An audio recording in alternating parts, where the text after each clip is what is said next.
Hello and welcome to Highly Questionable. This man, what'd you say on television yesterday about that Heat game, Poppy? Oh, that's right. We stopped the magic carpet, right, buddy? Right. I'm the only analyst in ESPN that give you the analysis before the game, not after the game. After the game, anyone can do it. Wow, a very aggressive beginning to the show. What do you like on the show today? There's no time for that. He already talked for too long. Dale, Poppy. Is Rooney making a mistake by publicizing the possibility of trading Antonio Brown? He is the Steelers owner, but beyond that, he's sort of a football name in every way. And of course, he would do it the old-fashioned way. He would go to the Pittsburgh Post-Gazette. That's a newspaper for those of you who are no longer reading those. And he would say that he cannot envision a scenario where Antonio Brown is there. And I don't really care whether they get less for him. I find it fascinating that this old-school owner just told everybody, you will not nuke our season no matter how good you are. That's not something we will have. And now he'll take the calls and everyone will know that Antonio Brown is available. And if they get the right offer, he will then trade him because the Rooneys like to put their names on things. What is a newspaper, Dad? I think you're going to have to explain a little bit more. How did it get here? Someone threw it in my bushes? That's how I got that information? Really? In the modern age? What is a newspaper?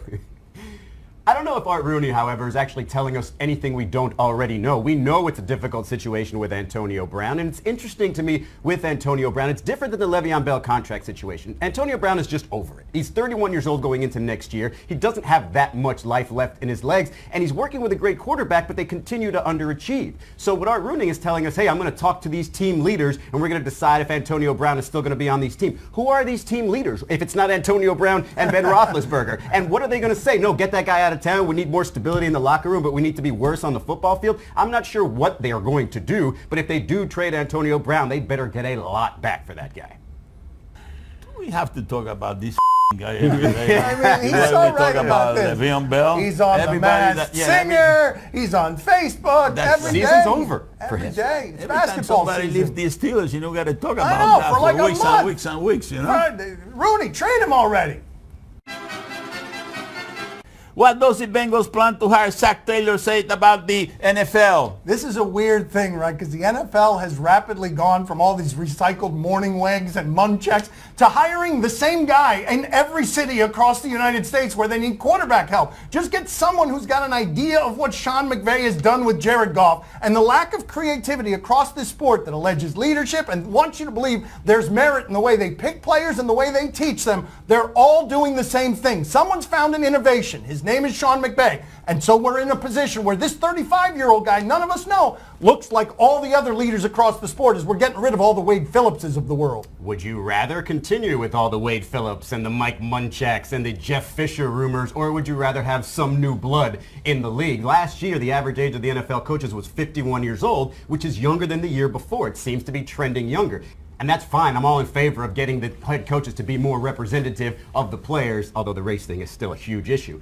But really in Cincinnati, do they care who their head coach is if they don't just try to move on from Andy Dalton? I mean, he seems as tired as Marvin Lewis at this point. So I don't know if Zach Taylor's going to come in and make Andy Dalton anything better, but does anybody believe that that can happen? So Cincinnati Bengals fans are probably sort of subdued in their excitement. I think if you're Cincinnati and you've shown over the years, everyone else is running a team that's trying to win, and you've been running a business because you kept Marvin Lewis and Andy Dalton in charge while going 0-7 in the playoffs. If you actually cared about winning in a meaningful way, you would have sent Andy Dalton away in the same sort of hot air balloon that you sent Marvin Lewis in at the end, because he got renewed about 4 or 5 times more than he should have been. The Dolphins are going to hire somebody that went to summer camp with Sean McVay. You watch. Yes. You watch. That's right. And the team will win 12 games next year. And then, though, the next coach is they're going to go get him like kindergarten teammates in some sort of romper room situation. If the Rams lose to the Cowboys, would the enthusiasm for Sean McVay wane? Didn't you just see our enthusiasm for Sean McVay? Everyone in the league is trying to hire the next Sean McVay. They can lose a game in a single game sample size. Anyone in the NFL can lose this weekend.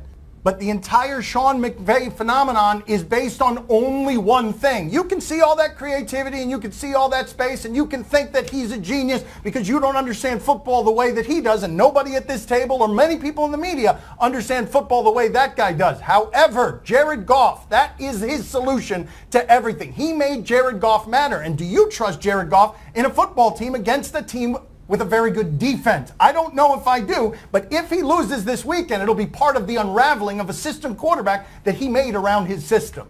I really hope the enthusiasm for Sean McVay doesn't wane, because there's probably going to be a bunch of organizations firing head coaches that they just hired in the past few weeks. But it would be funny with this game. You're getting Todd Gurley back. You're getting him an extra week of rest after being injured. And you've got, obviously, Ezekiel Elliott on the other side. This could turn into a running contest. It could be a low-scoring game. That's what gives the Cowboys the best chance of doing it. And that Rams rush defense has not been great. So Ezekiel Elliott could have a great game. That would be funny if it's low-scoring and rusher against rusher. And Sean McVay's like, maybe I'm not that much of a genius. But he desperately needs a playoff win, because he'll be 0-2 at this point if he loses. And so then the question marks might arise. You know, if the Cowboys win, everyone is going to try to hire the next Jason Garrett. You bet your bottom dollar on that one. Do the Patriots feel more vulnerable to you this year? Vulnerable is a funny one for him because it's in Spanish and you say it differently, and he's doing this show in his second language. Say it again. Vulnerable. You see what happens there? There's a little bit of a hiccup there. Yes, I'm not the best person to ask here because I've been predicting doom for Tom Brady for about 5 years, and I think he's won 7 championships in that time. So I've been writing off the Patriots, but this seems like a weak team. They can't win on the road, and I believe the team that's going to visit them this time, even though you might not believe in Phillip Rivers, is more balanced than they are. This is exactly the kind of season the Patriots had to have for me not to trust them, because they have looked vulnerable when they go on the road, and the team they're playing here is better than the Jacksonville and the Mariota that were going through there last year. I honestly just don't think you're allowed to answer this question even yet, Dan. I know they look vulnerable, but you've got a Phillip Rivers coming in 0-7 against Tom Brady, and I understand that defensive coordinator Gus Bradley did amazing things against the Ravens. 7 DBs looked genius, but what is the 7 DB answer against Tom Brady at home with an extra week to prepare? It does seem that he's more vulnerable, if only he's because of the fact he's facing Phillip Rivers and possibly Andrew Luck or Patrick Mahomes in the next round if he gets there, as opposed to the couple of quarterbacks that he faced last year. But if you look at the regular season schedule, they've beaten the Colts and the Chiefs this year. So I'm not sure if it's fair to say that Tom Brady looks vulnerable this year. I don't think we can say it until he finally loses. On Monday, Tricky Nicky went down. And on Sunday, Belly going down. It's Belichick. That's right. It's not Belicheat. I think that's what it sounded like. That's it. It will be the best week of football for me. When kind of petered out. Whatever was stirring inside him turned from passion into indigestion of some sort. I can No, we're done, Poppy. No, you can't do it again. We're done. Who is the more dangerous QB tomorrow, Patrick Mahomes or Andrew Luck? We obsess with the quarterbacks. The name is not Mahomes. That's turds in Spanish. It's Mahomes. He's thrown 50 touchdowns this season, but I really don't think this game is about the quarterbacks, although Mahomes can lose you one if he starts getting reckless with the football in a way Andrew Luck doesn't. I think it's running game. The Colts were able to manhandle the Texans along the line. Texans, 3 yards a carry is all they allowed. The Chiefs allowed 5 yards a carry. If you want to beat the Chiefs outdoors against Andy Reid, keep the ball away from Mahomes, hold it for 40 minutes. That's the way you beat them. This is probably the most difficult question ever asked on this show. I cannot decide which one is going to be the bigger weapon in that game tomorrow. Since week 4, the Colts have scored 31 points a game if you take out that goose egg against the Jags, which didn't really make much sense. Okay, so you know they can score against anybody. It doesn't matter that it's at Kansas City. Of course, the Chiefs has that porous defense. They could probably put up 50 in that game. But man, I have full confidence that Patrick Mahomes can carry that team out and score 55 and still beat them, with Tyreek Hill getting all those yards after catch and Travis Kelce getting all those yards after catch. He just needs to get the ball out of his hands and not in the Colts players' hands, and that offense of the Chiefs could give you a half 100 right there. So I don't know. I can't answer the question, Dan. I'm sorry. Wow, that is not... Can we get someone else in here who can? Oh, I have a prediction. What's that? Oh, wait a minute. I'm sorry. I was kind of nodding off there. We got to get excited. Oh, what's the prediction, Poppy? Are you ready? Really, Poppy? Ready. Yes, Are you we're ready? ready. Yes, we're ready, Poppy. Real ready. Hang on. Okay, now I'm ready. No, I'm not ready. Ready. No, I'm not ready. Huh? You're not ready?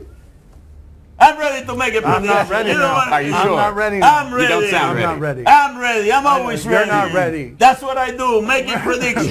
Right. Yeah, The winner is going to win. No, nobody cares anymore. Go to commercial. Coming up next on Highly Questionable. Oh, okay. George Russell. Here he is. What exactly is Mr. Russell doing here? He's training, hitting curves at a high rate of speed, so he has strong neck muscles. He looks like he's trying to hold in explosive diarrhea. What about this guy behind him? Look at that back there. Laxton. Time to play the game that gets better with age. Do you question? You give us topics and events and we question them. Oh, it's true for most of the table. Do you question if Tariq Cohen is an elite athlete? This is a crazy question to ask because we all know he looks faster than anyone he's playing against, and he's super tiny, and those guys don't survive in the violent league being super tiny, but he looks unbelievably athletic. Is he not at basketball? Is that him with the ball? Yeah, Yeah, the small guy, the 5'7" guy. Yeah. Oh, get that out! Oh, no. Tariq. We have to see that again. He's trying to do too much there. What was that? I could have blocked that shot. He deserved that right there. Right. A guy is wearing pants. A guy who was wearing pants and I think work boots. Let me hear the sound again that made. I just want to hear the sound that old pants and work boots hit Cohen. Jesus. Are those jeans or sweatpants? What's he wearing? Tariq will never live this down for the rest of time.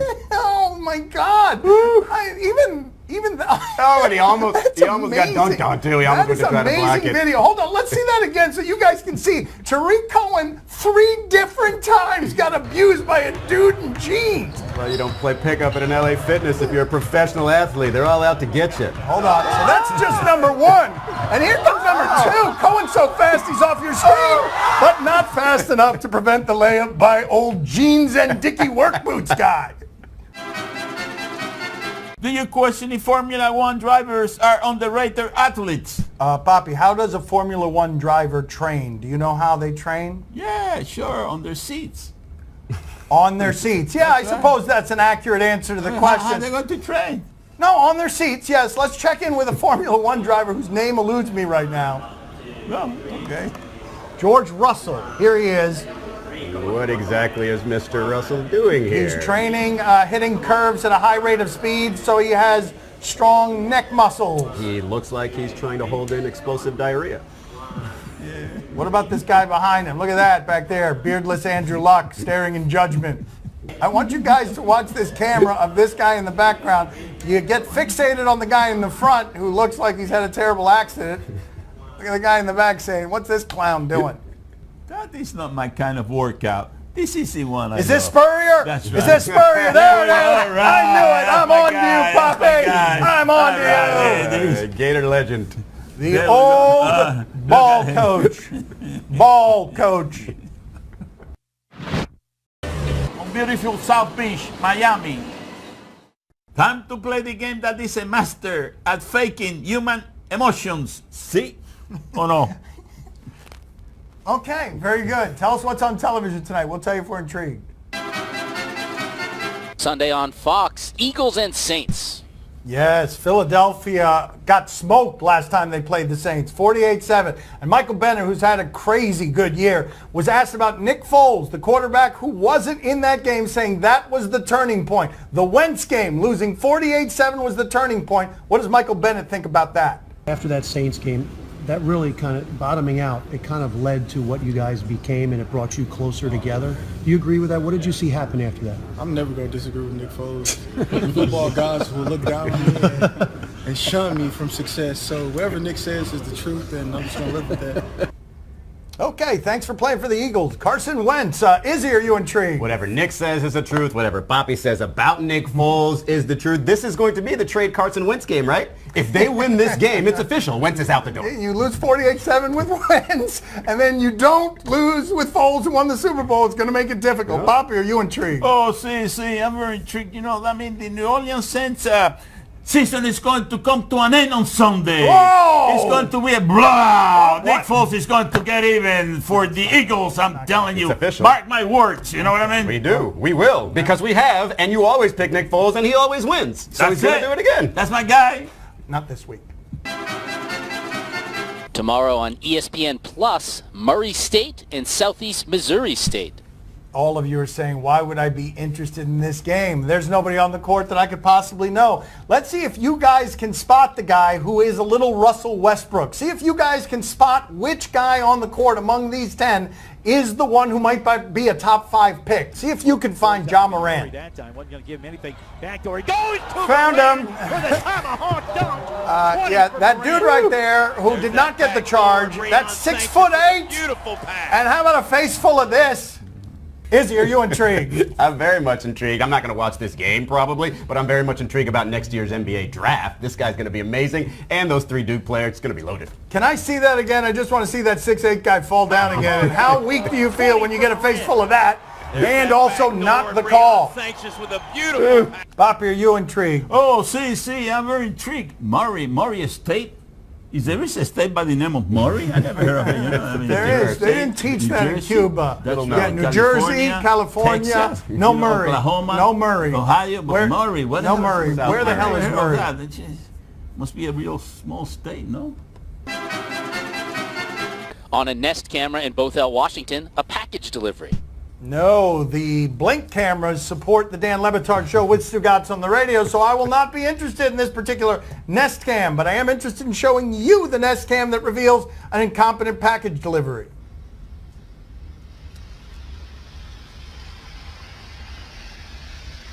Hey, there it is. Yeah, there it is. The kind of customer care you can expect from the white van guy who is going to go against Amazon that way, right there. By the way, that's how newspapers used to be delivered. Izzy, are you intrigued? Again, I ask, what am I answering yes or no to? Am I intrigued by a series of Nest camera videos? If you're going to show me more, then yes. Yes, more like that. Poppy, are you intrigued? Oh, see, I'm very intrigued. But listen, that is not the worst thing that could happen to a package. Uh-oh. No, actual package. Here we go. There it is. Yes, glory This could be an endless a montage. Oh, this is great television.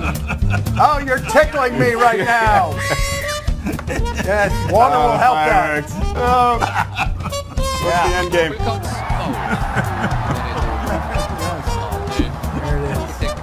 And then I think this takes a dark turn right there. There's the dark turn. It's funny right up until the guy gets stretchered off. And then it becomes funnier. Tomorrow morning on NBC, The Today Show. Poppy, a lot of people were heartbroken for the guy that you called Cody Porky, even though his name is Cody Parkey. Yeah. But he suffered in silence no more. The Today Show is the next stop for the failed kicker of the Bears. No, you know, as a kicker. Chicago hates that dude. He's a peaceful person. He's a spiritual person. And, oh, by the way, an important thing that was mentioned there. The ball was tipped. That's not his fault, man. Izzy, are you intrigued? I think I know what happened here. He got so much credit for speaking to the media after the game and standing up for himself that he decided to just speak to the media for the rest of the offseason. And by the time training camp comes, he'll be a team hero again. No, he will not be. They will hate him so much because he cost them the last season. The guys who actually play football and then don't go on the Today Show when their season's ruined. Poppy, are you intrigued? Oh, see, I'm very intrigued. Are you kidding me? The guy became a TV star now. That's he doesn't right. have to play football anymore. He got to do smack the rounds in every TV show, you know. Ryan every TV Seacrest, show the that's next right. Ryan So, well, Seacrest. you know, I'm Cody Porky. You know, yeah, okay. You know what? I'll tell you one thing. You know, it was a tough shot, but I was ready for it. You know, I practice all my life football. This is what I do. He can keep say the same thing over and over and over again. You know, he's going to make a lot of money. I guarantee you. But next year he'll be a millionaire. A millionaire. He'll say, I don't have to play football anymore. Hey, yeah, I'm here. You know, I'm ready to make more appearances on TV. Why not? I'm the guy that made it happen. You know what I mean? I'm the guy that got that kick. You know, hit the upright and then the crossbar. And I thought was going to go in, but it didn't go in. You know what I mean? I'm the guy. You know, I'm the holder. He didn't do a good job either, but I'll take all the blame for it. You know what I mean? Yeah, my name is Cody Porky, a name that you'll never forget. That's all the time we have for today. Thank you for watching. Gracias. We'll see you el lunes. I got a couple of more thoughts to share about Cody Porky, you know. The TV appearances for him to go into making a movie, writing a book, the story of his life, his family, how he came through the ranks, you know what I mean? All the struggles that he suffered.